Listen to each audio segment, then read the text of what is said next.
হঠাৎ করে দেখা যাচ্ছে যে একটা স্ট্যান্ড থেকে বাস স্ট্যান্ড থেকে অমুক জায়গা থেকে হঠাৎ করে নেতা হয়ে যাচ্ছে বা ৫ কোটি টাকা দিয়ে একটা নমিনেশন কিনতেছে। সে ৫০০ কোটি টাকা মেরে নিচ্ছে।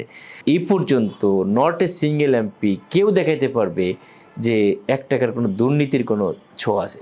এবং আমরা দেখেছি ৳৩ কোটি টাকার কাজ ৳৩০০ কোটি টাকা বাজেট। এই যে রেল লাইনের কথা বিদায়ী প্রধানমন্ত্রী বলেছিলেন।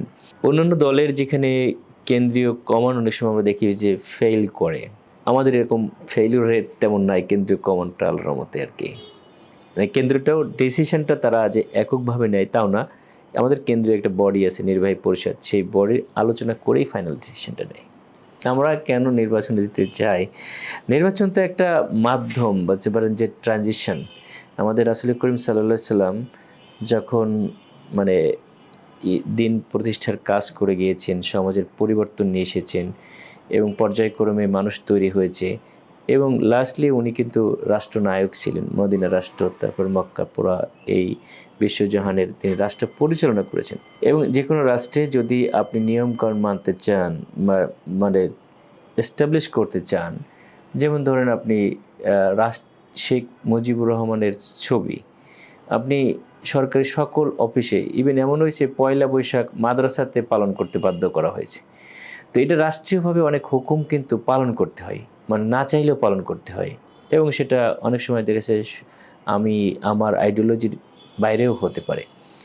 তো ইসলামিক ধারা আমরা যারা চাই যে একটা সত্যিকারের রাসূলের সুন্নাতকে প্রতিষ্ঠিত করতে চাই, সেখানে যদি রাষ্ট্রীয়ভাবে ক্ষমতার পালাবদল না হয়, তাহলে যেকোনো রাষ্ট্রে বাস করা সেই রাষ্ট্রের হুকুম-হাকুম পালন করাও কিন্তু একটা নাগরিক হিসেবে আমাদের দায়িত্ব। তো আমরা যারা কাজ করছি এবং অসৎ নেতৃত্বের কারণে আমাদের দেশের যে উন্নতি হওয়ার কথা, সেইটা কিন্তু হচ্ছে না। আমাদের ২ জন মন্ত্রী ছিলেন শহীদ মতিউর রহমান নিজামী, আলী হাসান মোহাম্মদ মোজাহিদ।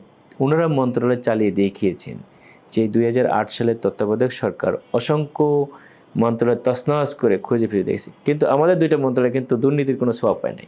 এবং আমরা দেখেছি ৳৩ কোটি টাকার কাজ ৳৩০০ কোটি টাকা বাজেট। এই যে রেল লাইনের কথা বিদায়ী প্রধানমন্ত্রী বলেছিলেন। তো এরকম দুর্নীতির একটা মহা উৎসব। কিন্তু জামায়াতে ইসলামীর যে বাংলাদেশে প্রায় ৬১ জন এমপি, ৬২ জন এমপি এই পর্যন্ত নট এ সিঙ্গল এমপি কেউ দেখাইতে পারবে যে ৳১ কোনো দুর্নীতির কোনো ছোঁয়া আছে। সো দুর্নীতিমুক্ত একটা সমাজ গড়তে হলে এই ট্রেনিংটা দরকার যে বাংলাদেশে জামায়াতে ইসলামী আসে যারা তাদের নেতৃত্বে তাদের একটা বড় পোরশন শিবির থেকে আসে।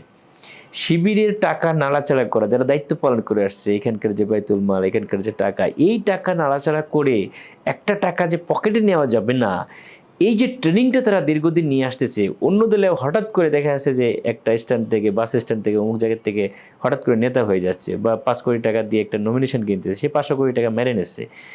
বাংলাদেশে জামায়াতে ইসলামের কোনো ক্যান্ডিডেটের এই সুযোগ মানে বিন্দুমাত্র নাই। তো সেই কারণে যদি দেশকে রক্ষা করতে চান, দেশকে সত্যিকারের মানুষের অধিকার আদায় করতে চান, তাহলে অবশ্যই রাষ্ট্র ক্ষমতায় যাওয়া দরকার, নির্বাচনে অংশগ্রহণ করা দরকার।